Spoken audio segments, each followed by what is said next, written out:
All right. So let me get the screen shared.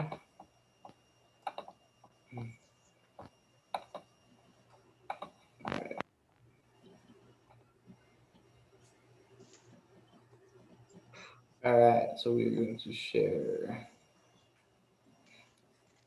Yeah. All right, can everyone see the PowerPoint? Yes. All right, so these are 6 questions that you must ask before a listing presentation. And the reason being is that it's going to save you a lot of time, energy, and effort moving forward if you do. So the introduction. So never go to a seller's home until you get the right answers to your questions on the seller counseling interview, which we have a copy of that on the last slide that I'll share with you, and that Colleen will email out at the end of this presentation. You can find it under Zip and have it under the residential listing as well. So everything's there for you. But it's a good questionnaire you can fill out when you're actually at the presentation, but this is a presentation about before you go and the questions to ask. Hello, Rob. Then put in perspective, because I know we have a few new agents who haven't been on a listing appointment. If you can think about it in terms of when you're working with buyers, if you don't ask the right questions when you're working with buyers, like what your time frame's like, and if they're pre-qualified, you might end up, or you probably have already been through this experience, kind of just driving around for several months. So it's this ultimately, just like there's a set of questions you should be asking buyers ahead of time, just so you're not kind of getting dragged around for months and months and months. This is the same concept with listing appointments. Right, that's a good point. All right, so the first steps in this interview process is you got to set the listing appointment first. So once you set the listing appointment, then you get the information from your sellers with bed, baths, etc. So that way you can be on top of your game as far as comps and price quotes. And the reason why you want to set the appointment first is because now that gives them a skin in the game. They've already committed to sitting down with you. And now they have a reason to kind of give you this information that you're looking to obtain. So what it's going to do is it's going to determine if you even want to go on the appointment. So you kind of set the appointment. They've let you they said, yeah, okay, well, we'll talk. And we'll see about, letting you list our property. So once you do that, as I said, it's going to give them something to do. But this also gives you a chance to gather information from them so you can prepare for the appointment should you decide that it's worth your while to go on to. So you see a little diagram right here to the right, and it kind of just gives you a good depiction of what you should and shouldn't be doing. And kind of the timeline of what it does. All right, so question number 1, what caused you to decide to want to sell? So what a motivated seller is going to tell you is that they want to price their home properly, conduct pre-inspections on all the identified deal killers early, stage their home for sale, put a home warranty on when listed, or collaborate with and list into the best deal for their home. So these are what motivated sellers are going to want. And if they're interested in that, then they're going to be able to move forward, and you're going to want to go on that listing appointment. Colleen, do you have anything you want to add on any of these? I mean, honestly, if someone's not motivated, then they're not really going to kind of clean up the place a little bit. Anyone that's motivated is going to run through walls to kind of get their house prepared as much as possible, to get documentation and anything that they have because they want to sell. So that's kind of the first thing, whether they have equity in their home or whether they want to downsize. You want to find out their motivation, because that will just make the process a lot smoother, and they will be more willing to make the house show ready. Perfect. So yeah, I mean, it definitely gives them, they're wanting to do it.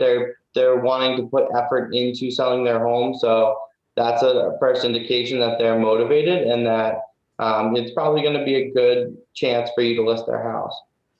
Question number 2, you want to ask them, on a scale of 1 to 10, how motivated are you to sell your home? If you get less than an 8 when you ask, then you ask yourself, what would it take to get you to 8, 9, or 10? So you want to ask the client these questions of exactly how motivated they are. So it kind of puts them in that mode of, okay, I really have to think about it now. I have a listing agent in front of me, how motivated I am to sell this house.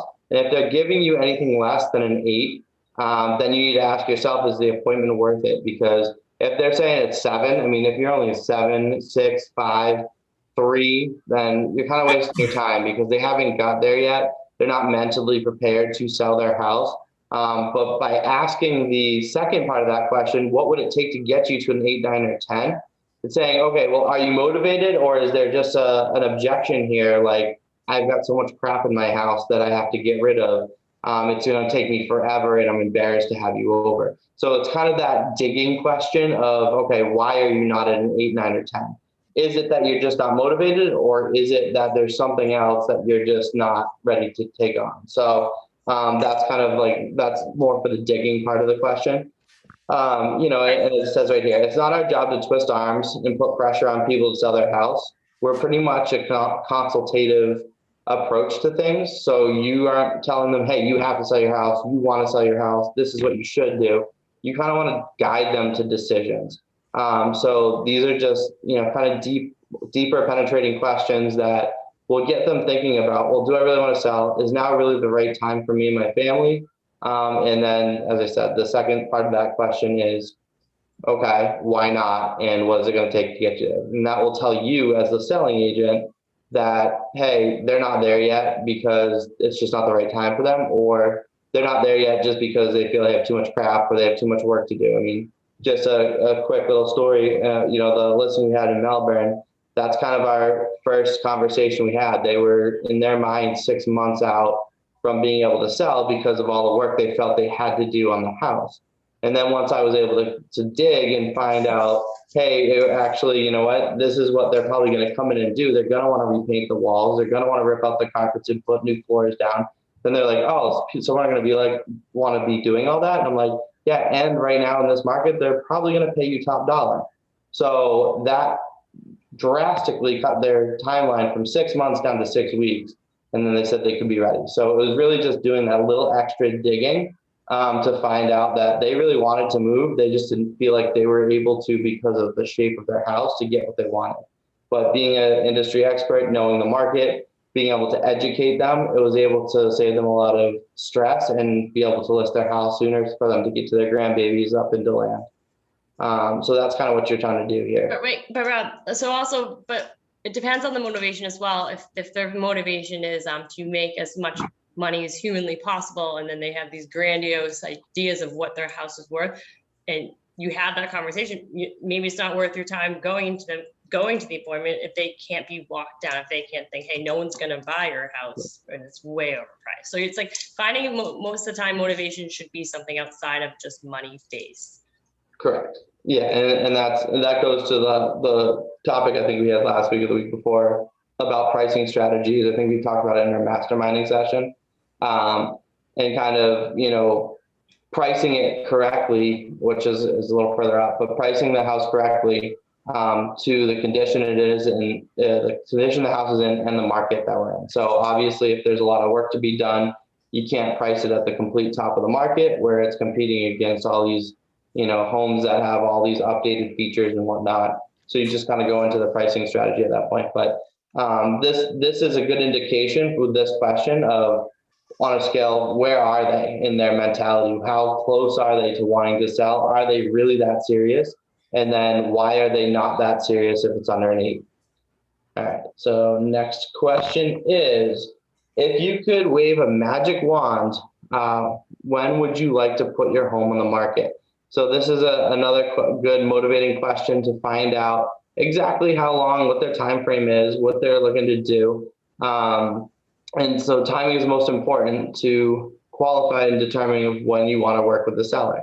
So your goal is for them to want to put their home on the market in the next 30 days with the goal of selling in 90. So that's kind of like your timeline. You don't want a house that's going to be sitting on the market for 6 to 12 months. You want to try to get it for them under contract in 90 days. In this market, you want to kind of try to get it under contract sooner, depending on the price and the strategy, but that's what you kind of want to look for. So if it's more expensive, usually it's going to sit on the house. It's going to sit on the market a little bit longer. So if you're looking at that $1 million plus market, there's a much longer sales process. So just kind of knowing your market, but this is a question that you want to know to really get them thinking and get them noticed of what exactly their time frame is and their timeline of what their expectations are of when to sell. So. Right, and this is just for the listing appointment. If it's like 6 months out, then you would obviously put a reminder and follow up with them. I'd say 6 months out. I'd say like bi-weekly, sending them stuff and calling them once a month, and just staying in touch with them, building that rapport. So when it is 6 months later or 5 months later, they start having the thoughts of hiring someone, you're going to be the one they hire. Correct. So yeah, keeping yourself on top of mind, knowing what they are. So you're not pressuring them right now. They're not ready to, but you put them on your follow-up schedule for when they are saying that they're going to be ready. So that way, when they are ready, you're ready to go.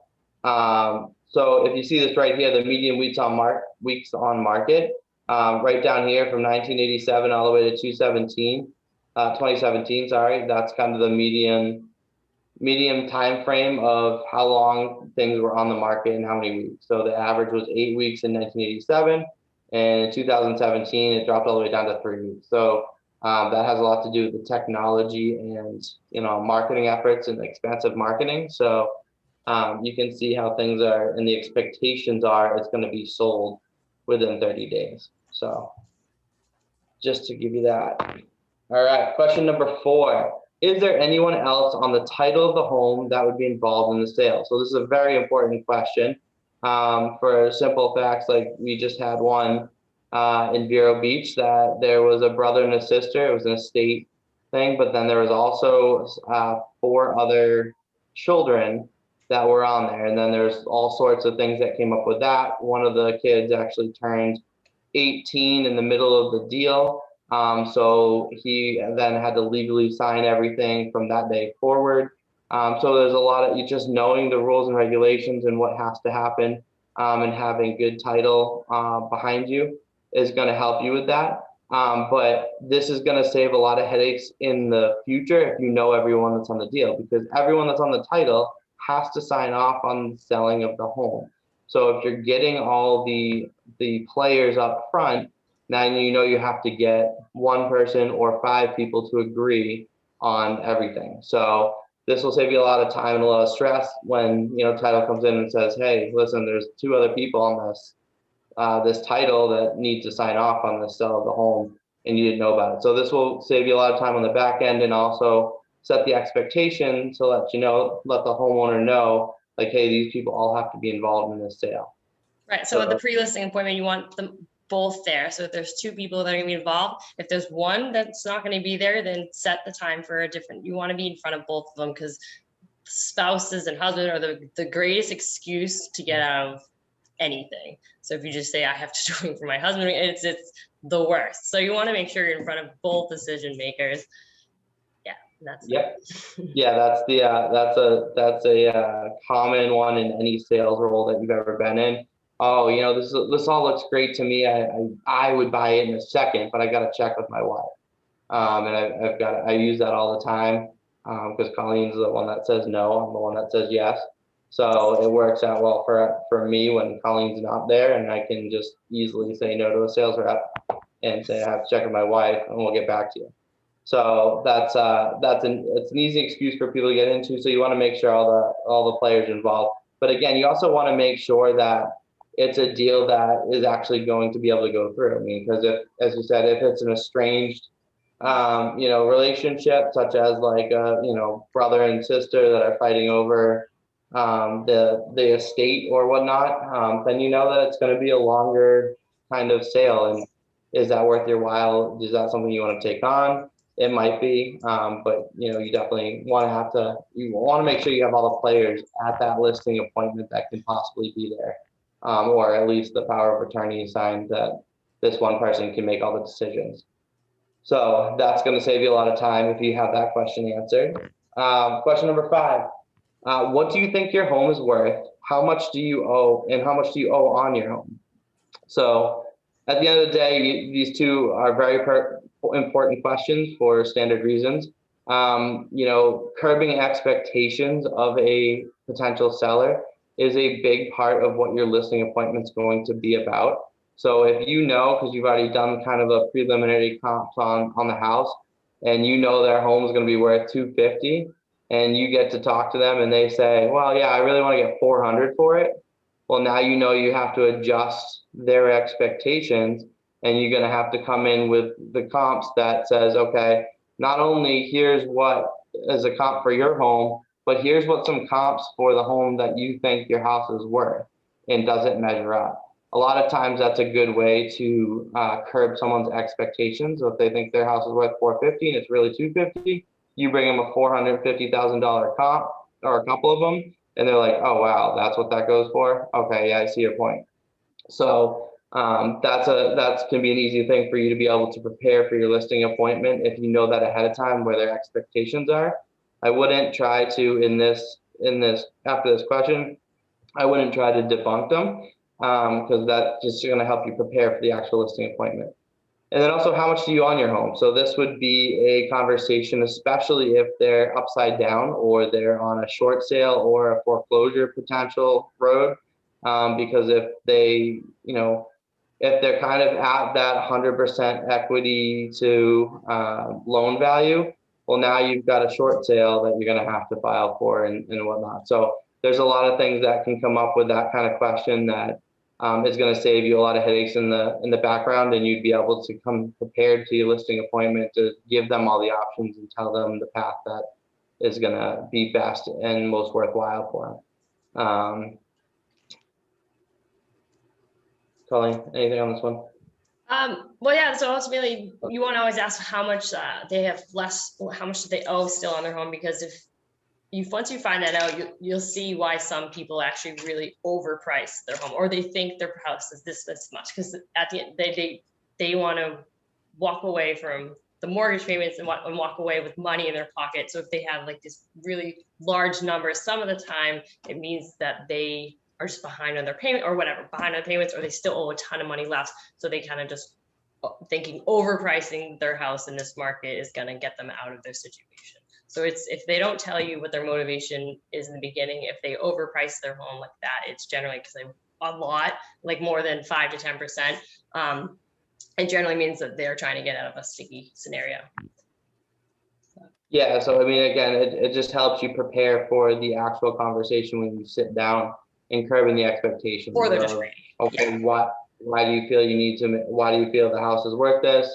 How much do you own your home? It just kind of gives you good preparation for all of that moving forward. So, and if they're really in a sticky situation, then you can also be a resource to help them out of it. So we have those things like, there would be, if you know that they owe too much on their house and they really can't sell it for what it's worth, well, then you have the other options like Easy Knock and all those programs that we offer, that you might be able to do some research on to give them a way out and help them in their situation. So it's just giving you the knowledge of moving forward with that. So, but also a house, hold on, also a house, if they're just purely greedy, you have to kind of just bring it to their attention that no one's going to buy their house for this much more. And usually those are the type of people too who will try and reduce your commission. So they're not just greedy in one area, they're kind of greedy all around, don't really care about making a deal happen. They just care about how much money they can walk away with. So it's just all these pre-screening stuff are just to kind of help you out as the agent. Yeah.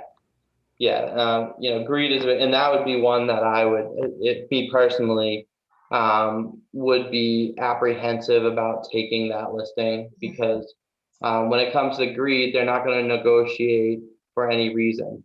And so it's really going to put you in a bad position. If the appraisal comes back, for instance, and it's too low, and your client's like, nope, I want to get top dollar, and someone's going to come pay cash for it. It's just going to basically waste your time. You're going to have a listing, but you're never going to be able to sell it, and you're never going to see any money from it. So those are kind of some things that you want to think about when you're going into taking a listing. Like, what is their motivation? Why do they think it's worth this much? And how realistic are they going to be? Because that could just be a huge waste of your time. So that's a great question to ask, and make sure it's pre-screened. All right, question number 6. who else are you speaking with regarding the sale of your home? So this one is really good to know because it kind of helps you set yourself apart from the competition. So, as it says, 25% of sellers choose to meet with more than one agent. So you want to make sure that for a couple of things, you want to make sure you know your competition. So if that it's exit, you're the exit, and then EXP, Keller Williams, and local hometown. We'll just call it whatever, Sorensen. That's up here. So you know what they offer, you know what each one offers, so you can kind of curtail your selling presentation to our strengths of how we go about doing our business. And not, you want to courteously, you don't want to bash your competition, but you can kind of, you can phrase the questioning, you can phrase the presentation to kind of say, well, this is what we offer, and kind of spark it in their head to make sure they're asking those questions, especially the ones that that the others don't have. So, it can be anything from, our mobile business card. That's a big one that I don't think any other agency has that. It can be the app, it can be our smart sign technology, any of the things that we kind of all utilize to, get control of our own listings and make sure that the leads are coming back so that we can, follow up with each lead as they come in, which is a huge benefit to the client, because if they have someone that is standing in front of their sign, well, now that sign is generating business for not only you as the agent, but a potential to buy that house. If I call them and I say, oh, are you looking to buy this house? Do you want more information on it? And then you can potentially even work out a deal where you talk them into buying it, or, write up an offer. So, doing kind of things like that we know we have that others don't, is really going to set you up to be able to curtail your presentation. So having that information is good. So I have a quick story with this one, and I'm kicking myself now after we learned about these questions. I had converted a for sale by owner to an appointment, and it was like on property on A1A, and it was like 4:00, and I scheduled it for the next day because I had to pick up the kids from school. Had I been like a little more like aggressive, I would have been like, Rob, you pick up the kids, I'll go on the appointment. And had I asked this question, I would have known that she was actually meeting with someone before me the next day. And she ended up listing with someone, probably Dale Sorensen, who knows, but she ended up listing with someone. And if I had asked this question, I would have known that I need to act now. And I would have gone that night, and I probably would have got the listing. So it's just like, it's all about pouncing and asking the right questions, because you could miss out on a sale. Yeah. And that happens all the time. I mean, it happens not just with you lose out on a sale for someone else, but, oh, my brother just got his license, my sisters, whatever. And they just told me that they have it, so I want to use them type deal. So it just kind of, if you are on the phone with them, you want to ask these pre-screening questions, you kind of want to get through it as quick as possible. And if they pass the pre-screening, then you confirm the appointment, ask for their email.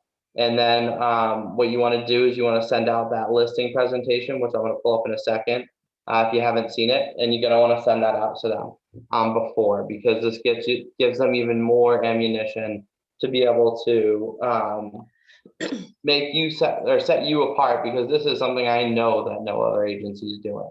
So if you're sending out that presentation, it sets you up as professional, it sets you up as an expert. It really overcomes a lot of their objections right off the bat, because it's all in that, what to expect, and, kind of releases a lot of the stress of the unknown, just by them reviewing that presentation. So to reiterate, so you set the appointment, then you kind of clarify the number of beds, baths, square footage, so that you can do an accurate CMA and have like a spread of numbers, a spread of like high and low. What do you think the house is worth? Then you send out the exit presentation, which Rob's going to pull up. And ultimately, the whole point is listings are scarce right now. They're 46% down. So it's really important to really know your stuff, know how you're going to do the presentation, practice it, practice your objection handling, because you might be up against someone else. And if it's 46% low, they're far and few, and you want to not have your presentation be the reason why you didn't get it.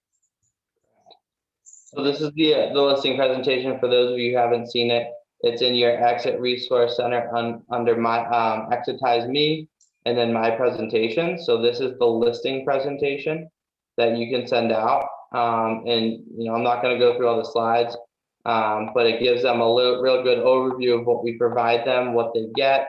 It's just really professionally done, so it's really going to set you apart. It gives you sections to put your own online marketing, offline marketing, and what makes you uniquely positioned to help them above and beyond your peers. So it gives you a couple of those things, and it gives you about exit, but it really gives them a good timeline of what to expect. So, this is the selling your home timeline, where the buyers are coming from. So this is going to help curb a lot of their, well, I want my house in the newspaper. Well, okay, this is where the buyers are coming from. You're going to spend $1,000 for that ad, and only 1% of the buyers actually ever come from the newspaper. We're going to spend most of our marketing efforts online, and that's kind of a good slide for them to see.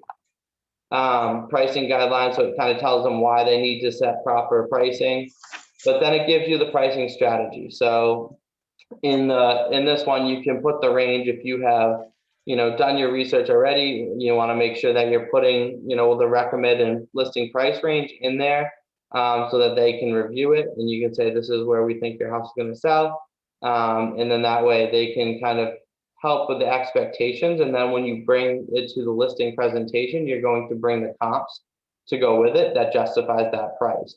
And then, as I said, you can then bring other things as well. Like if they're saying that their house is worth 500,000, you bring the comps to show that it's not.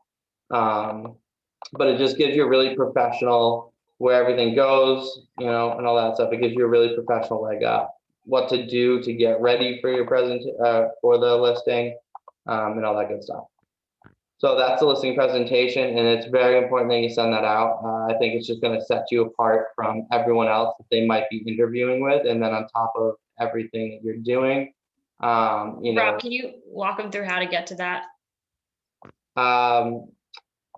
So no, because we don't have time. But takes if you don't know where to get it, it's on your Exit Resource Center. And then you just go to Exitize Me, and then presentations in the bottom left-hand corner on one of those tabs. And so it has four different parts of it. And you can if you need any help getting there, let me know, and I'll be happy to hop on another Zoom and walk you through it. All right.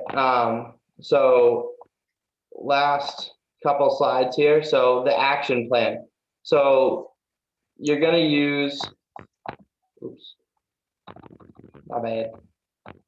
All right.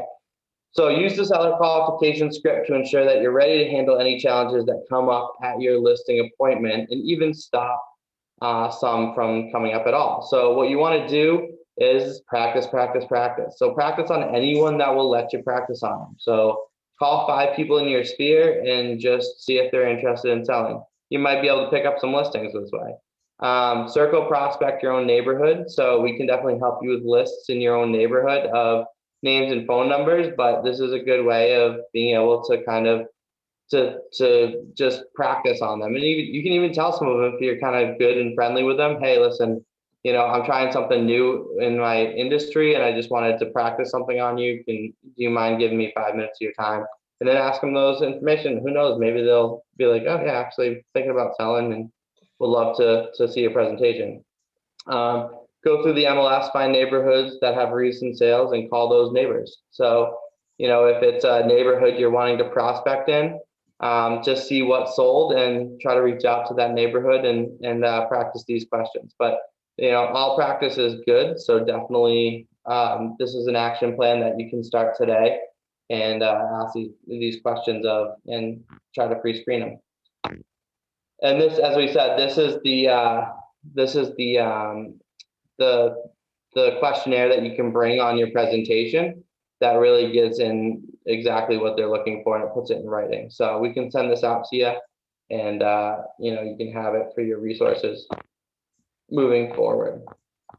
All right. Any questions? Let me stop sharing here. There we go. And I want to say hi to Susan and Chuck Mack. They are our Key West friends. So if you have any needs down there, they're a good resource for you. They've moved here from Texas, and we're helping them get going down there. So we're glad you were able to join us today. Does anyone have any questions about what we brought? Because we're right up at 12:30, so you know how we are about keeping you on time, 12 to 12:30. So if you need anything, I'm going to hang out for a couple more minutes. If you have to hop off, go ahead, and have a great week, everyone. Got some nice things. Thank you.